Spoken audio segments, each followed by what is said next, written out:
What is going on, everybody? So I just wanted to show y'all some more tips. I know I did my video on propagating vitex and stuff last week, but I just wanted to show y'all. This is like a tray, and I keep all my pots when I buy plants and stuff like that. So it's real easy whenever you want to propagate stuff because you already have the pots. You don't have to go out and buy stuff. So I'll just take this and I will fill them up with dirt. And I will go. I'm actually going to do my figs today, so I'll take you all along with me while I'm doing that.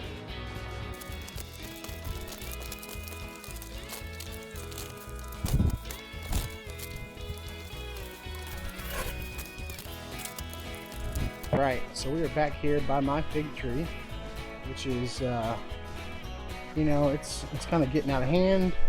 It's getting towards the end of the season where we got a couple figs left. But I need to cut it back for sure, and we'll get some of those cuttings and we'll put them in those pots. Alright, so I got my cuttings. I'm gonna go over here and we'll get the powder ready and we'll get these put in some dirt. So if you watched my other video on vitex, I'll link it up top, but I'm gonna do it the same exact way. I got the fig cut off, and I just want to make sure I strip it back enough to where probably it's like at least one node. But I want to put at least, you know, I see I've got one node here, 2, 3. I want to get 2 to 3 nodes in the ground if at all possible. So I'll just take my knife and I'll strip it back. You just want to go just enough to where you get down to that green area where it's just bright green. And you can do this with your cutters or whatever. I just choose to use my pocket knife.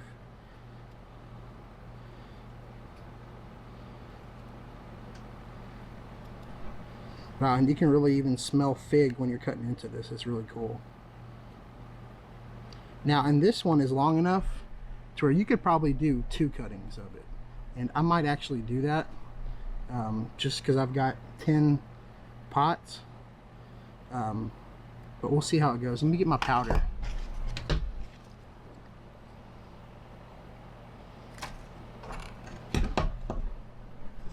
So this is take root. This is a rooting hormone that I use. You can use any kind of rooting hormone or whatever you want to use. I will link this into the description. But all you got to do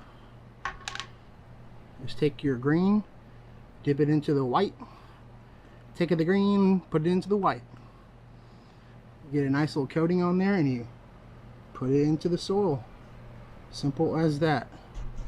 Like I said, I went ahead and I cut that one in half because you really just need a couple of nodes covered to get it to root pretty well. So I'll take you guys around and you can see me do it in the front. So as you see, we're on the back with all my cuttings and everything. So like I said, we'll take our cutting wherever the hell it went. So we got a small one right here. I'll take it and I'll cut it back, just stripping that bark back. Strip it back. Now there are trains of thought where, or not trains of thought, it works. Some people don't strip their bark back, some people do. This is just the way I've seen my method work. It's not my method, it's my dad's method. My dad's the one who taught me how to do this. Oh, you'll snap it off sometimes too. So I'll go ahead and strip it back a little more. Like I said, you want to make sure you just get one of the nodes stripped off. That's just the way I've seen it work. So, got it stripped off a good amount. We'll go ahead and dip it in the powder, and then we'll put it into the pot. You just want to make sure you have 2 to 3 nodes covered in the dirt. So we'll do it again. I got a big one here. Let's go with the small one. So this is another one I could probably do 2 out of it. Probably do that. I'll go ahead and I'll strip it back above the node. And you know, this is why I do so many.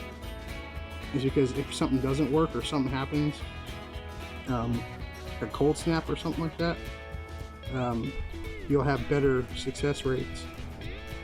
You know, Tyler Froberg was telling me that they did a little experiment last year with some mulberry plants and some figs. And they did some where they stripped back and some where they didn't strip back. And he said, regardless, he had about an 80% success rate. So this is just the way I do it. You know, so strip back, dip it, get it good and covered. I usually knock it all off, all the excess off. Just take it and put it in the ground. That's all you gotta do. I'll put you on time lapse and we'll do the rest of them.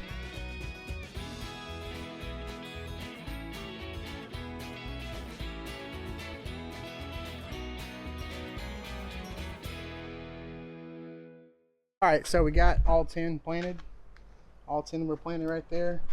I want to say the biggest thing right afterwards is make sure you water them every day.